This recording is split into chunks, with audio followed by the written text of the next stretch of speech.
Okay, my name is Emmott and my pronouns are they, them, and hobbies that I like doing. I'm going to go with football because it's on my mind. And every Friday we play football at the UMix, which is a really nice little community run, like five-a-side pitches. There's 3 pitches, and it's run by an organisation called Football Unites Racism Divides, and it's all about like bringing their work as a non-profit organisation, and they try and bring people from like different communities with histories of migration together, and we play football there on a Friday. It's a non-competitive football team, and it's just really fun and welcoming and inclusive, and it's always the best thing that I do in the week, and it's just really nice. Brilliant. Well, I'm really glad you like football. I'm going to ask you a little bit more about that team in a second, but before I do, I'm going to go for the way in the beginning question and just ask, how did you get into football to start with, and when was that? So I've not been playing football for that long. I started, or the first time I played football since I was a kid was probably 2 or 3 summers ago, when the community centre sort of community kitchen place that I used to volunteer at put a football team into the Mount Pleasant Park tournament, which is a tournament that happens every year, and it's just like quite a friendly five-a-side tournament, just like over a day, and it's lots of like kind of radical football teams, so like that are doing work with people who are marginalised from football, or like whatever that brings them together, and so the organisation that I volunteered with put a team in, and we all played in aprons because we were a community kitchen, and it was just quite silly and fun. And I hadn't played football then since I was in primary school, and I remember being in primary school and being the only girl in the football team that was like a mixed football team, and just thinking like, oh, this obviously isn't for me because I'm the odd one out here, and so it felt really good to like be able to get back into football in a way that felt like I was supposed to be there, and also like besides football I'd just kind of written off team sports as a thing as well, and so it felt really nice to be doing something that was really like connecting people together. Before that I'd just done sort of like running and things that you can do on your own, and you don't share that feeling, like you get the sport aspect of it, but you don't get the like community building aspect of it, so it felt really good. That sounds good. Sorry, I just wanted to clarify, so you played on a apparently mixed but not so mixed team when you were in primary school, and then you didn't try for any of the... Okay, cool. No, I just I think I had probably played football for like a year or so before on this mixed team that was not mixed, and then it got towards like the end of when I was at primary school anyway, and when I moved up to high school all of the sports were segregated and the girls didn't play football, and so I didn't play football then until I was in my mid-20s. Can I just ask, this is just because I'm really curious, because so I didn't grow up in England, and a lot of the conversations I've been having have been like, the girls played netball. Yeah. I've never heard of it before. Did they offer netball? Yeah. Brilliant, okay. That's so girls played netball, hockey, and something else, and boys played like cricket, and rounders, and boys played cricket and football and basketball, I think. It's just really weird how people gender things. Yeah. And I mean, this has been pretty consistent, because you're in your early 20s, right? I'm 27. Oh, you're 27. You're not in your early 20s at all. Oh, sorry, that's the person I'm going to talk to in Aberystwyth. Sorry No about worries. that. No, okay, but just because the person that I've talked to who's in their late 30s as well, he was also off at netball. Yeah. So that just seems like a pretty consistent, weird thing that's happened. And some of the younger people have also said that. I'm sorry. Yeah. I'm having like a weird like, what is with the netball conspiracy? Because netball doesn't really lead to any like massive, like cricket and football are. Actually, that's a little bit what you were saying earlier. Like cricket and football are considered like the national team sports, and they are, it seems, very much pushed at boys. Yeah, definitely. And absolutely not at anybody. Yeah. I mean, when I say boys as well, I mean like in the way that people assume boys and girls at that age. Yeah. But like, it's interesting that it's like, oh, where are all the, I don't know, the women football players or whatever, and it's like, well, you told them to play netball. Yeah, you'd have had to put like a concerted effort in to want to play football at that point. It's not like you're just playing it through school, or, you know, like I do not remember at all knowing any girls who played football growing up. It just wasn't a thing. I didn't know of any girls or women's football clubs at all growing up. Growing up in a small town, maybe it was different in cities and things like that, but it just wasn't a thing. Actually, just a small sort of side question, whereabouts you from? Like around here? Or? So no, I grew up not super far away, but like a bit outside of Manchester. Oh, okay. In a small town called Crewe. Cool. I imagine that there is a difference between, I mean, that's also something that comes up as well in this project, like, there is definitely a difference between, actually I think there's a biggest difference between growing up in a small town versus a city than there is like growing up in the south versus the north. Because I think actually it seems like football is relatively spread out across the country, but just not in small towns. And so like the people I've talked to in Manchester, they were like, oh yeah, there was football because it's Manchester. But it's a shame. There's no question. It's just a shame. Okay, we'll move on from the shame and we'll go to the good stuff. Which is, I'm gonna like pinpoint a couple of things that you mentioned when you were talking about when you started. Mm-hmm. It's a radical football players league. So it was just a one-off tournament.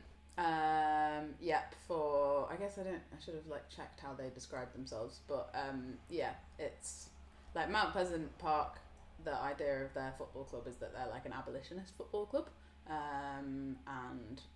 it tends to attract like radical types. And the tournament is like similarly, so there's like St Pauli, Yorkshire St Pauli who go along, and a couple of the London teams, just like the small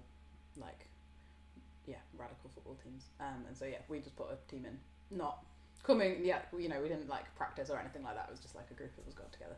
You play with an actual football team. So I can tell the story of what happened after the tournament. Yeah. So I played in this tournament with a group of friends, and one of my really good friends and myself just really enjoyed it. And he is a cis man who plays a lot of football, and he's really good at playing football, and plays with played with a couple of different league teams while he lived in Sheffield.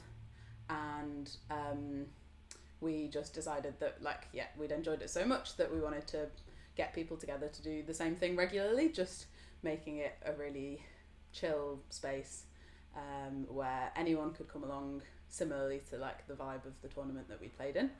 And it took a couple of months, but then I just found us a Friday night slot at the UMix where we play, and it started off with probably between 10 and 15 people a week, so we started off relatively strong really, with just a group of friends, mostly people who'd been involved in Food Hall, which was the community kitchen that we volunteered at, and we didn't really lay out any ground rules, to be honest. We didn't go into it particularly intentionally, and I don't quite know where it came from, but now every week, and we seem to have always done this, we give a little talk at the beginning that's just to welcome everyone, and we go around and everyone says their names and their pronouns, and we sort of lay out the reason that we're all there, which is to create a really safe and accessible football space, one that's not competitive, and the aim is not to score goals. We never keep score, that's just not a thing that we do, and that it's really mixed ability, and within that we place a lot of emphasis on the people who are better at football, usually men, usually people who've grown up male, and have had access to football spaces. We put the emphasis on those people to be supportive, and they play a supportive role in the game, in that they're like passing and they're basically enabling the other people who haven't had access to football spaces as much to take part in the game. And so we started out, like I say, about 10 to 15 people, and we've now got a WhatsApp group with like over 100 people in it, and we play every Friday at 5 p.m. and we get sort of consistently 25 to 30 people every week. We play over 2 pitches now, so we have like 2 games going on at a time, and we rotate at half time, so you get to play some different people. And yeah, it's the sort of thing where there's like really consistently new people coming, which is really helpful because it kind of keeps the ability low in a way, because there's always new people who have never played football before. Like almost every week, I would say, there's consistently someone new who's basically never played football before, usually because they are a woman or grew up as a woman. And then there's also a lot of those people, myself included, who started off like that a year and a half ago when we started the team, and have now improved like massively, and so we're now more in the role of people who like enable rather than the role of people who need help to take part.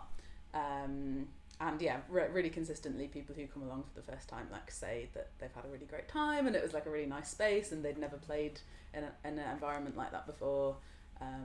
And also one of my favourite things is because it's such like this place that we play is such a little community centre, we quite consistently get like young lads who are just kind of watching, wanting to join in, and so we bring them into the game.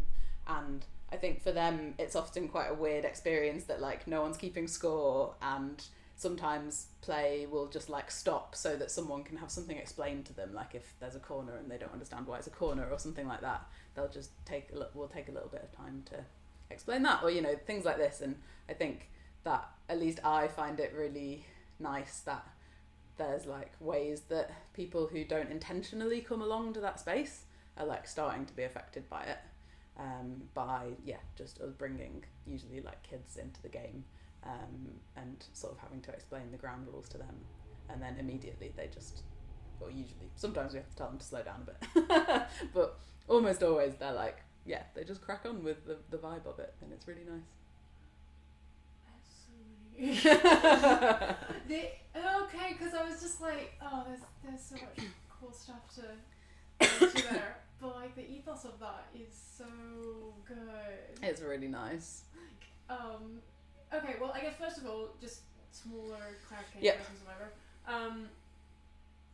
So it is a mixed space. It's a mixed space, and its focus is less on necessarily like the gender element comes in naturally, because like you say, it's more likely that cis men have had access to football spaces, but actually it's built along an ethos that becomes inclusive, rather than trying to start from gender and then create inclusivity from there. Yes, that's exactly it. So it tends to be, I'd say, like 50% or fewer of the people that come along every week are cis men, probably, on average. It varies week on week. There was one week where there was only one person who wasn't a cis man that turned up, but that was very rare. And so as you say, it sort of started out from a point of just wanting to be an inclusive space, and I guess because of that, and because of the kind of existing communities that just the ways in which people were recruited into the space were quite queer spaces anyway. It's brought more of an emphasis on queerness and on gender. And I think also it's really important for a lot of people that we go around and say our names and pronouns at the beginning of the game. And I've had people come over to me and say that was like the first time that they'd experienced being able to tell people their pronouns like proactively, and that was really important for them, especially in that kind of space where, like as you're communicating on the pitch, like you might shout something to someone, and just being able to give them a heads up about what your pronouns are before them doing that makes people feel a lot more comfortable. And so I think that's something that's been really important and has brought in the element of gender and of transness into the community. And it's not that we've sort of gone out and sought that necessarily, but I think that's really lovely that that's how it's arrived. How do you think that that building a gender inclusive space, that building a space that is has, amongst other things, trans people at the centre of it, rather than trying to squeeze trans in from the outside, how does that make that space better for everyone? Wow, that's a great question. I think one thing that I find really interesting about the space that we've built is that there's now a sort of organising team of probably about 6 of us who sort out the subs and do that kind of stuff. And one of those people is a cis man who is really good at football, and he plays a lot. And he says that coming to our Friday football is the most enjoyable football space that he operates in. And he can be a little bit challenging sometimes in that he is really good, and you sort of have to just say, like, mate, calm it down a bit. This isn't the space for that. And he is, like, really receptive of that. And even so, he thinks that that's, like, the most enjoyable space that he operates in a football game.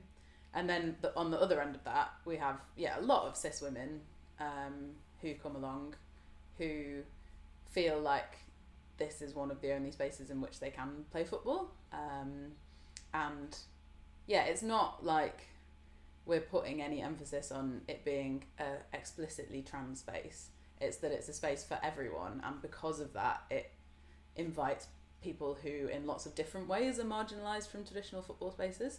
And whether that is trans people, whether it's women, men, queer people, and I think most importantly, it's a space for people who don't know or don't want to put themselves into any of those boxes, because we just don't require that. You don't have. That's, I think, for me, something I've always personally struggled with is that I'm not super keen to access explicitly trans spaces a lot of the time, because I just want to join in with everyone else, and I think that's something that I personally have felt about our football team or club or whatever you want to call it, and that other people have felt that as well, is that you just don't have to go into that space declaring an intention or declaring something that is incredibly personal about yourself.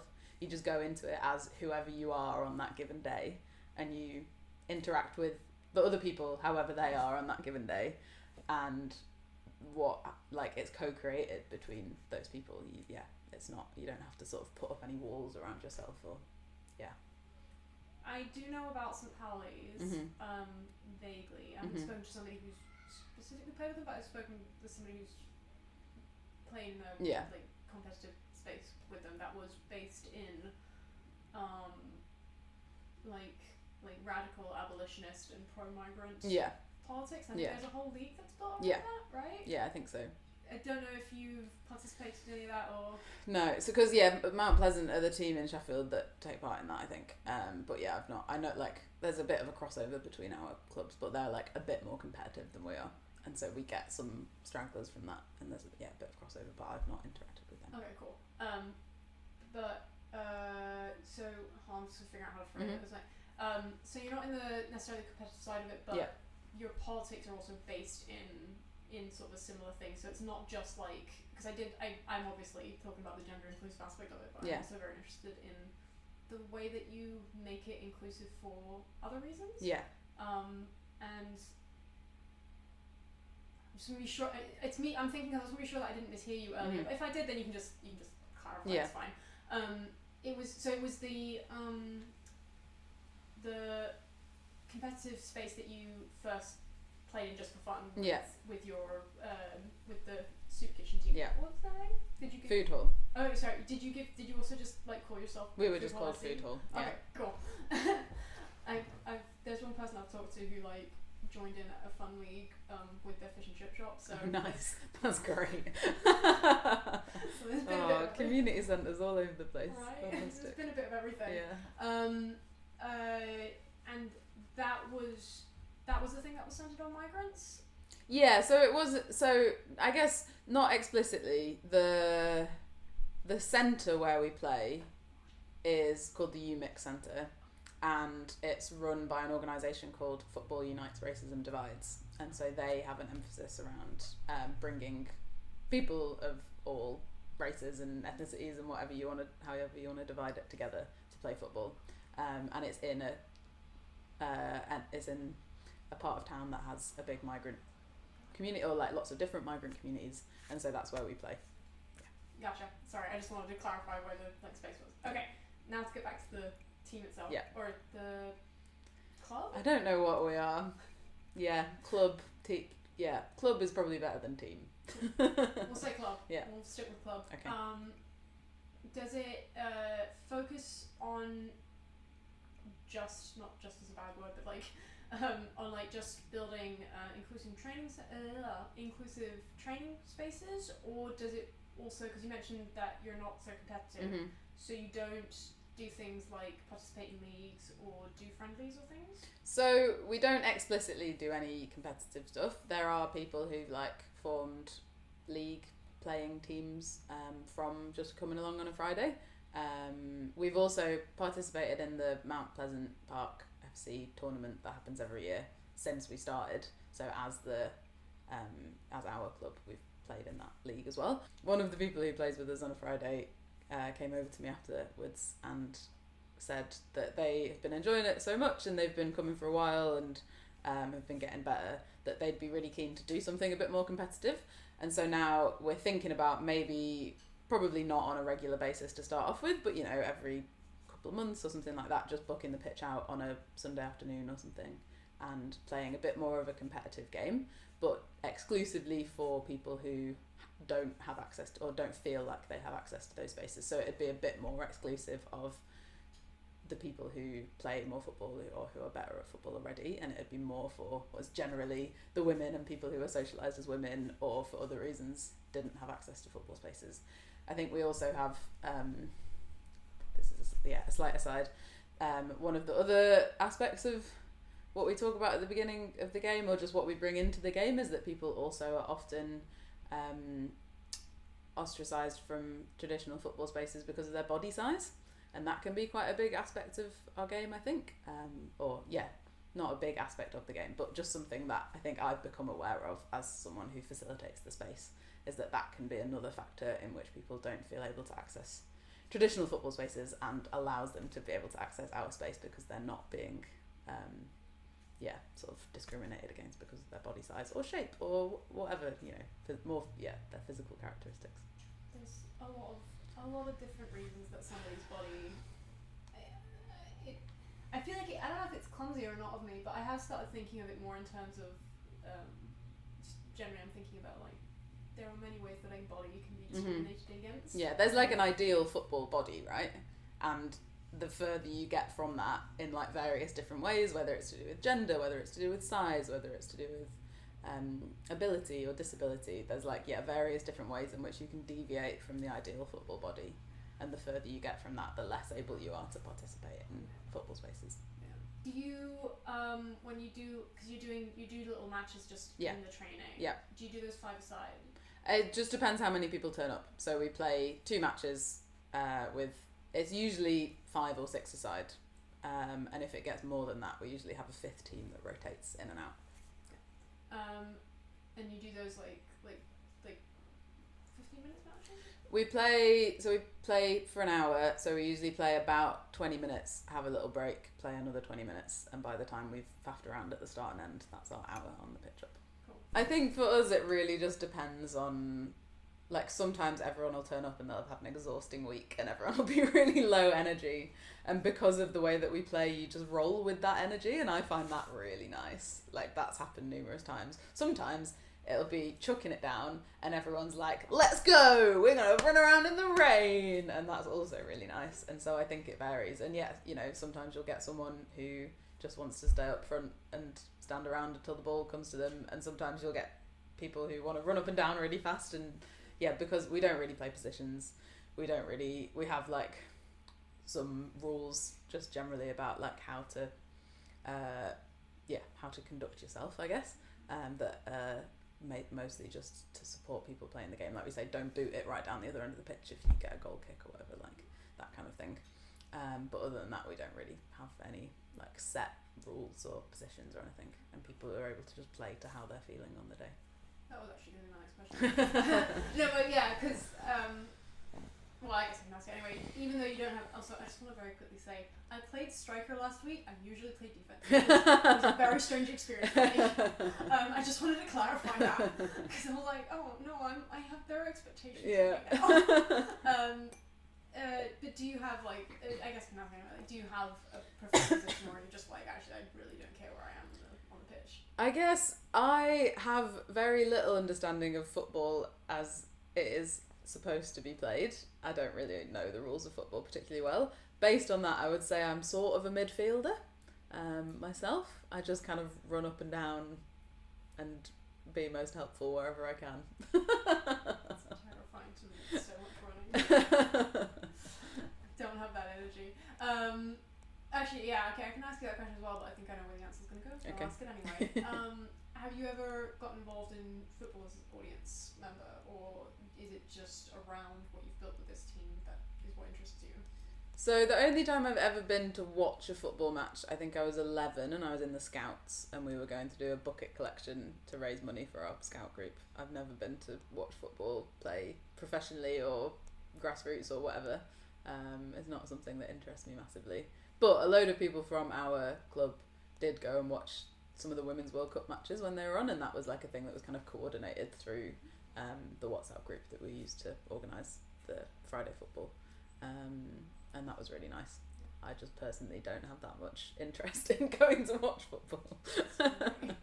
No worries. I think it's very interesting because I think there's a lot of this is about to get very vague, by the way, just so you know, and it may not even be a question, but feel free to jump in. Okay. I think there's something very interesting in having had these conversations about football as a sport, in that like there's the people on the one end who are like, I go to every match from the team that I love, whoever that may be, and I'm super invested, and I'm playing on my like pub league or whatever it is. I have a very particular image of a white guy in my head right now, and I'm not judging you, but you're one type of guy. Yeah. And then there being actually like a massive spectrum of what football allows in terms, because that's kind of the thing that people always, I think, when one thinks about a football fan, is like, that's the guy, the football fan TM. But actually what I've been finding throughout all of this is how many different ways football can shift to encompass lots and lots of different people, which is interesting. Again, to acknowledge that there is this very limited conversation that's happening that's all about how do we either entirely exclude or include a certain amount of trans people into this little box that we consider to be correct football, versus what is actually being built outside of that box, which is way more fluid, is way more able to shift depending on like who happens to be in the space on the week, and is also way more forgiving of different ways that you can be into football and different things that you want to get out of football. Gosh, see, like I said, it's not really a question. No, I think I mean, I agree with what you said, and I think that thing about the box. So yeah, football, as when we talk about football, that brings a certain image into someone's mind, right? You think like big Premier League games and like drunk fans and that kind of atmosphere, or at least that's what I think of. And I think, you know, that's, if I talk to my mum and dad about football, that's what they would think of. Like, it's that kind of view that's held by the wider general public or whatever. And that isn't really football, and that's not what football is for me now. But I've only realised that through experiencing a completely different kind of football where, like I say, we don't keep score and there's not really any rules, and sometimes, we just like go at it pretty anarchically, I guess.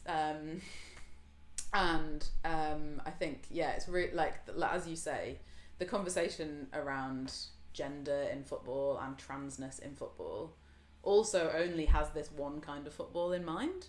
It thinks about professional football, and I think that generally the conversation about transness in sports thinks about professional sports, which I accept are an important type of sport for a lot of people. But I think what would be a much more useful way to go about conversations around gender in sport and transness in sport would be to just sort of reconceptualize what we're meaning by sport, because in general, sport and the professionalization of sport exclude loads of people, as we've said, for lots of different reasons around body and race and heritage and so many different factors, economic factors. You know, generally only pretty wealthy people are able to get into competitive sports because it requires equipment and training and all these kinds of things. And so, yeah, from my perspective, people who think of themselves as this sort of radical feminist or liberal feminist, that kind of perspective of worrying about sort of gatekeeping sport from trans bodies, are really harming not just trans people but also like so many other people by gatekeeping those spaces from like all different kinds of bodies, trans or otherwise. And if they actually wanted to create inclusive spaces of sport and of football for lots of different people, then there are so many if they wanted to create spaces for women and for like everyone else, then there are like loads of other factors about the professionalization of sport that need tackling, and this thing of putting sport and putting football into this one little box that we think about. And that's what in a very small way, with 30 people on a Friday night, that's what we're trying to do, is just to like break down that association of people that people have with football being this one particular thing. And we still go to the pub after a football match or whatever. That's fun and it's part of our culture at least. But it's not, it doesn't bring in all of those connotations of the sort of toxic masculinity of football spaces and the just alienation of people for like lots of different reasons.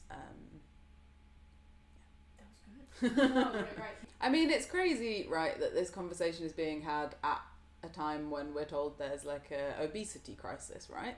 And that what we should be trying to do as a society is to make sure people are getting a healthy amount of exercise. And also in a loneliness crisis, when sport is a huge way for people to connect with other people. We play on Fridays, we play football for an hour and then we all go and hang out for like 3 hours. Like that's the main thing we do. Doing the sport is just the thing that like brings us all together, really.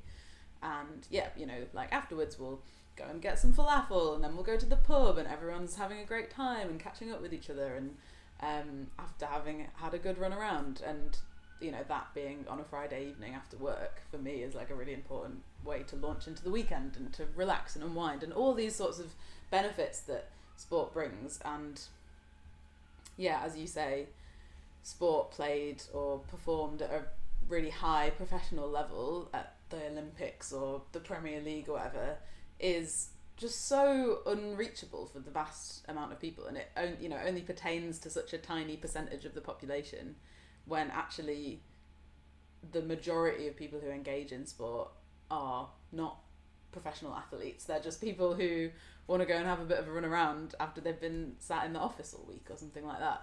And when we have these conversations about transness in sport, it's forgetting that is what sport is for most people, I think, a lot of the time, and it's just thinking about the quite unhealthy and like monetarily driven types of sport, going into the economics of the Premier League, for example. Like, why is it that we're trying to uphold that as an institution? It's because it makes a load of rich people even richer, right?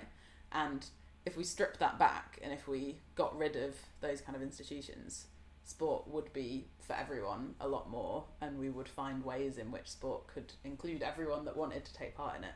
And we would probably get rid of a lot of the need to divide people down lines of gender or of weight or ability or whatever else it is in sport that divides people. Let's say, because usually I start off by going like, what would your ideal space right now look like? But actually I feel like you're almost playing your ideal space. Yeah, we've made it. Wait! Woohoo! In 50 years, in like a much broader question then. Yeah. What would you think the ideal... Actually, that does actually align very well. my little ramble a Yeah. second ago. But what do you think would be the ideal way that football is set up as a whole? Would it be? I mean, obviously, lots and lots of because we've just been talking about like how you're a relatively non-competitive space, but there are also competitive spaces and the like. But like, would it be lots and lots of different leagues and teams and clubs of like, some of them are men only, some of them are women only, some of them are mixed, some of them are trans, or there's also, there's the gay league, so there's lots of different ways that football is already divided into spaces. But if, say, in 50 years everything were really, really great, people were like, we'd love to hear what trans people have to say and what they want, what do you think would be your ideal, like, I don't know, like, space building for football as a whole? Yeah, I feel like in some ways it's quite hard for me to know what the ideal football space would look like or how football is organised, because I disengage quite a lot from that as a culture, which I think, so yeah, first off, there would be space to do that. There'd be space for, if you don't want to engage in leagues, to be able to do that, to just be able to turn up somewhere and kick a ball around with your friends. And I suppose, it's just something about having like an infinite number of levels on which to engage with football, and therefore being able to engage in those in whichever one fits your need and your interest, and that not being divided. I think for me personally, I would love to see that not being divided along the lines of gender at all. It just being a thing of, I can play football as well as I can play football, and I can turn up somewhere and there'd be a system by which I could find the other people who play football the amount that I do and then we would go and play football together, and then we would play football against other people who are of a similar level to us, and we would be men and women and trans and cis and black and queer and like whoever else, it's just like that space would be for anyone. That would be my ideal world, I think. That, but then I think that it's also important to acknowledge that for some people it can be a really like affirming way to I think by dividing spaces along lines of gender or queerness or whatever, that can be really affirming for some people, and I personally don't find that affirming. I just want to be whoever I am on that day. So I find that I personally just want to turn up and be myself, but I also know that for some people they want to go into a space and be like, I'm a gay man and I play football with gay men and that's really important for me. And so I think it would be complicated, and it would be long and an ongoing process of finding all of these different spaces for people, but that's what humanity is, right? It's like complicated and long and needs a lot of organisation, and so that is what sport would be in an ideal world. Nice. I mean, I asked this question from everybody, and then afterwards I go, I swear I'm not asking you to solve every like issue that exists in this case the microcosm that is football. Yeah. But football as a microcosm for a lot of those things, that kind of it's interesting when one creates a microcosm and then it's like, actually, now that you're talking about this, you can apply that to like a million other spaces. Yeah. But I promise I'm not asking you to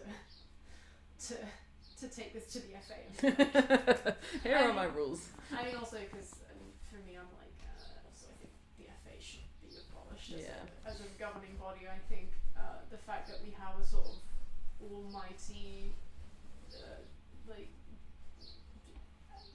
I'm trying to find a word that's not dictator, but like an almighty group of very graciously saying people, I assume they're men, assume they're cis men, that has been in power for like 100 years, and has just arbitrarily been able to decide who is and isn't allowed to access space. I mean, including women and black people,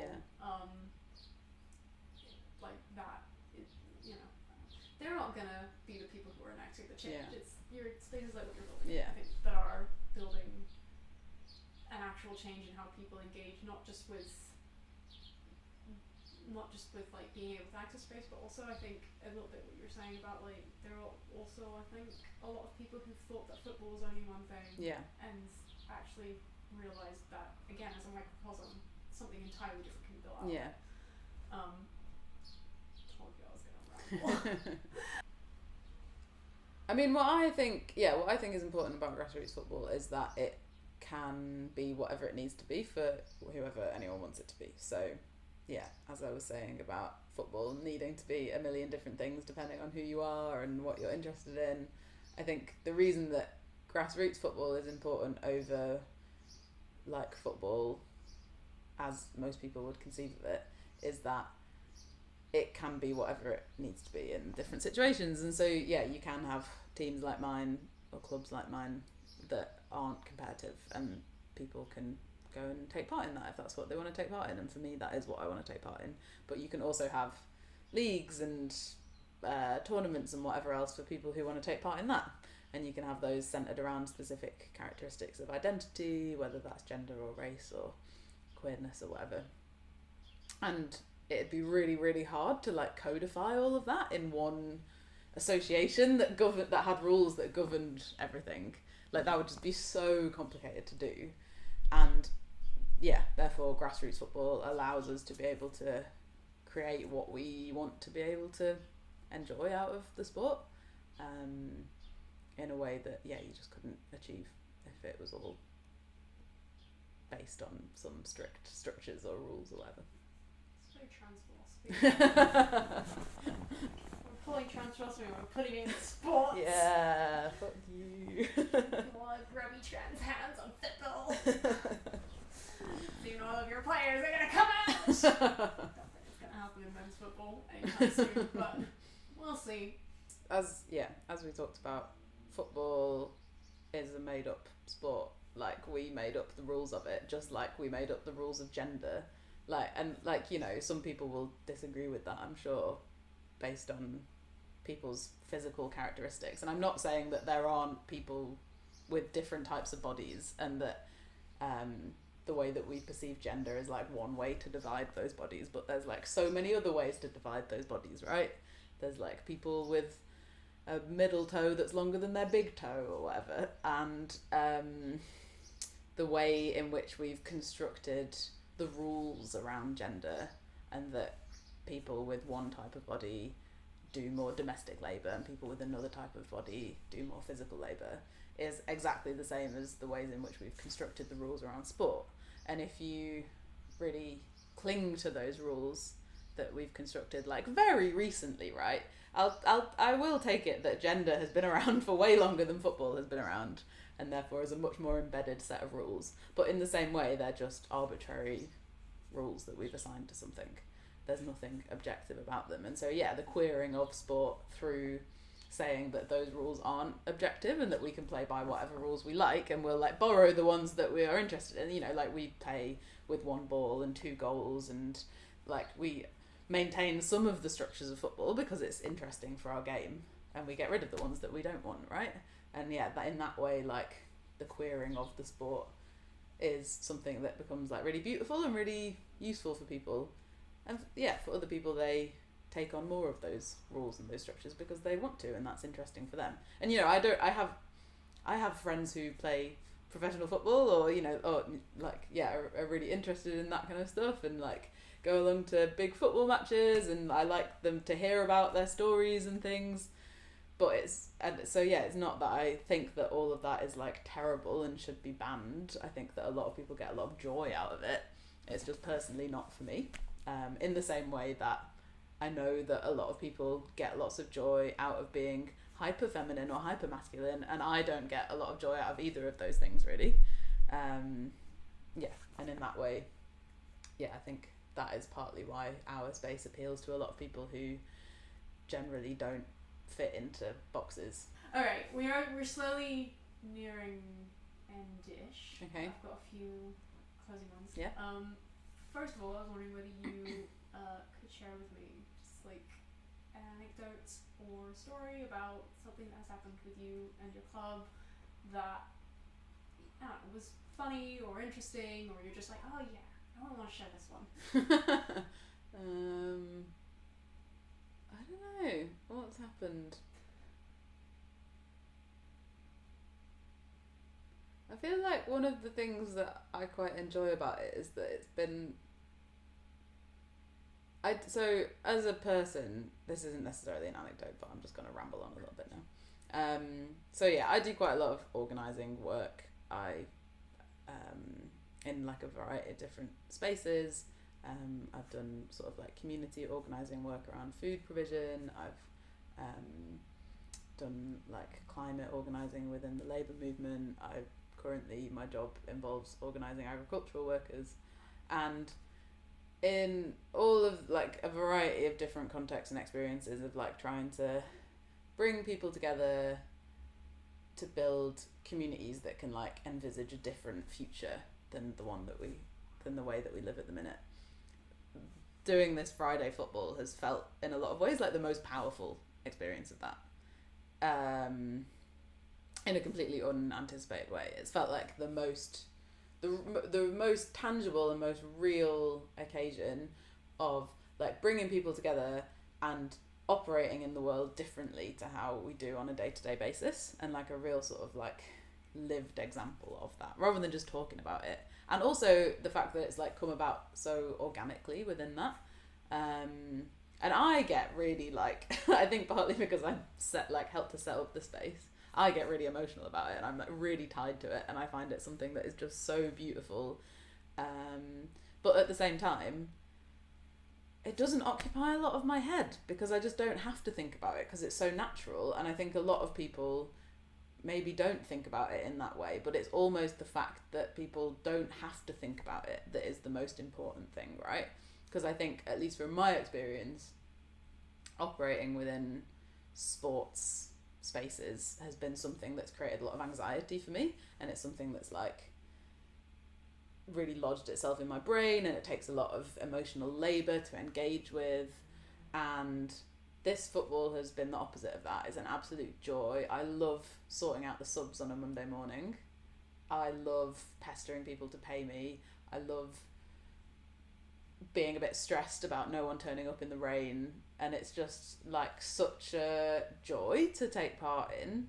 And it feels like it's this little microcosm of a like potential future in which everyone can just operate completely freely and not have to have anxieties about how they participate in the world based on who they are or what they look like or who other people think they are.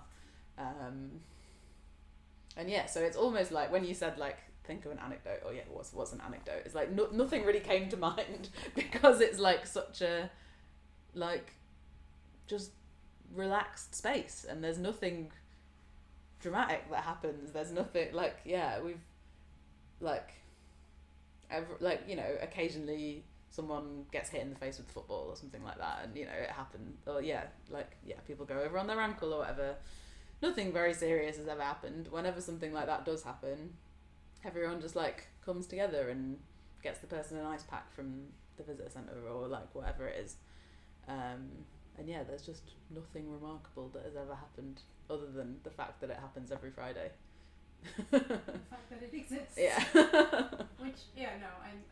I hope that you've been able to hear that from the tone of my voice. I'm very excited about it. Like, it's very, very cool. Actually, which on that note as well, I wanted to ask you this like way in the beginning, and then thank goodness you kind of came back into it again. Can you, do you have any advice about building your own grassroots space? Yeah, also kind of a hard question because we didn't think about it at all when we were like, it's become this thing that I never really intended it to become. And I guess that's part of it, is like letting things happen quite organically. And I suppose part of the reason it operates is because there's a small group of us who are very like dedicated to making it happen. Like we rotate who takes the kit back home and these kind of things. And so because there is that small group of us, that's really important, and like that's kind of fluctuated over time. There was a couple of us at the beginning, now there's sort of 6 of us. People have dropped in and out. The person I set the club up with has moved away from Sheffield, that kind of thing.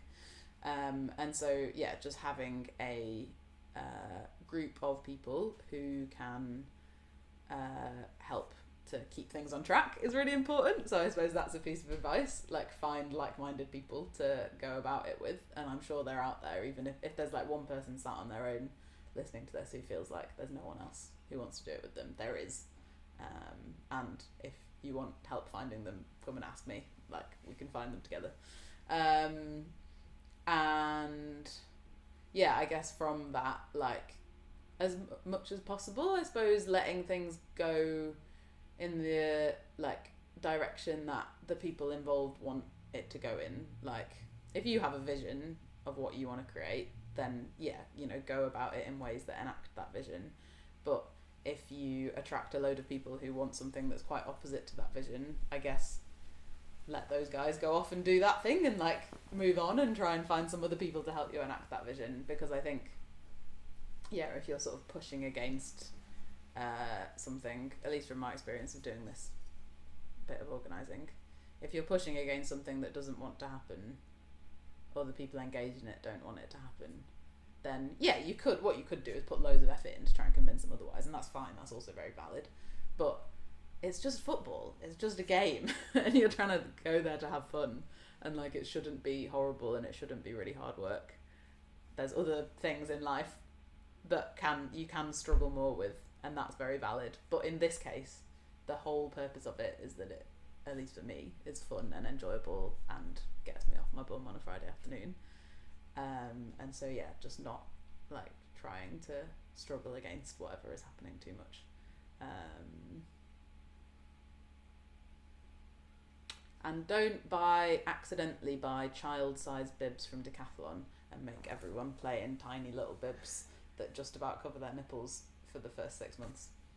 Buy adult-sized bibs. So I feel like crop top bibs is... Some people are really into it. It's really funny. I'm not into it. I guess, again, it very much depends on your relationship to your body. I'm not into playing in a bib that like really hugs the upper part of my body. Some people are. Yeah, we have pretty low costs overall anyway. It just costs us about 40 quid a week for the pitch. And then we buy bibs and balls and stuff whenever we need them, which isn't super often. And so usually we just get everyone to pay £2 a time whenever they come. And that's it. So yeah, people pay at the end of the month and pay like a couple of quid in, and then we have a bit of a kitty built up now, so there's probably like just over 100 quid in the kitty, and that means that if we need to buy something like a load of new bibs, if they get nicked or someone loses them or something, we've got the money for that. It also means that like sometimes we've made donations to things, so like when there was the big earthquake in Kurdistan a few months ago, we kind of sourced donations and made a bit of a donation as a club. And also if people come along and they can't afford to pay for whatever reason, it means that you don't like have to. Usually we just get everyone to pay £2 no matter how many people turn up, and it means that sometimes it'll be a little bit over what we need it to be every week, and that means if next week someone turns up and they can't pay, it's okay because someone's got their back from the previous week. So yeah, that's all of our costs really, so it's pretty low key. Oh. So I have a question that I usually ask at the end, and it goes, why do you think queer and trans people should be getting into football? I'm going to amend it ever so slightly and say, why do you think that the football space that is being created for you, and you can use this as a way to hype up your club, like why do you think queer and trans people should get involved in that space or that kind of space? I mean, the basic answer to that question is because queer and trans people should be able to be in all spaces all the time doing whatever they want to, because they're just fucking human beings. Sorry, I'm not sure if I'm allowed to swear. Why queer and trans people should get involved in the Friday football that we do is because I think it's a really nice place to be a queer person or a trans person, from my own personal experience, because you just don't have to think about who you are to be in that space really. You can do if you want to, but equally you don't have to. And that means that it just doesn't really feel like a lot of the rest of the world, where as a trans person or as a queer person, quite often when you go into a space, you have to be hyper aware of who you are and how other people are perceiving you, to make sure that you're safe and that, for lots of other reasons. And therefore, getting involved in spaces like our Friday football is just a release from that. And also because, I see a lot of statistics about how queer people and trans people are way more likely to have mental health issues or to self-harm and things like that, and that sport and the community that comes through sport is a really important way to alleviate those kind of crises. And the fact that it's much harder for queer and trans people to access sports spaces is the reason that those kind of issues exist, right? And so, that is a reason for people to engage in all kinds of spaces, but particularly in this kind of thing that we're building, where it is really based around community, and it's not just, it is about physical exercise and we all have a really good run around, but also it's about community and it's about building relationships with people. Okay, so the final question is actually just is there anything that you, since we're here at the end, is there anything that you really wish that we've gotten into or had the chance to say, to talk about? And if not, is there a final, honestly, your last thing was also a great final roundup, but if there's any sort of last parting words that you want as well.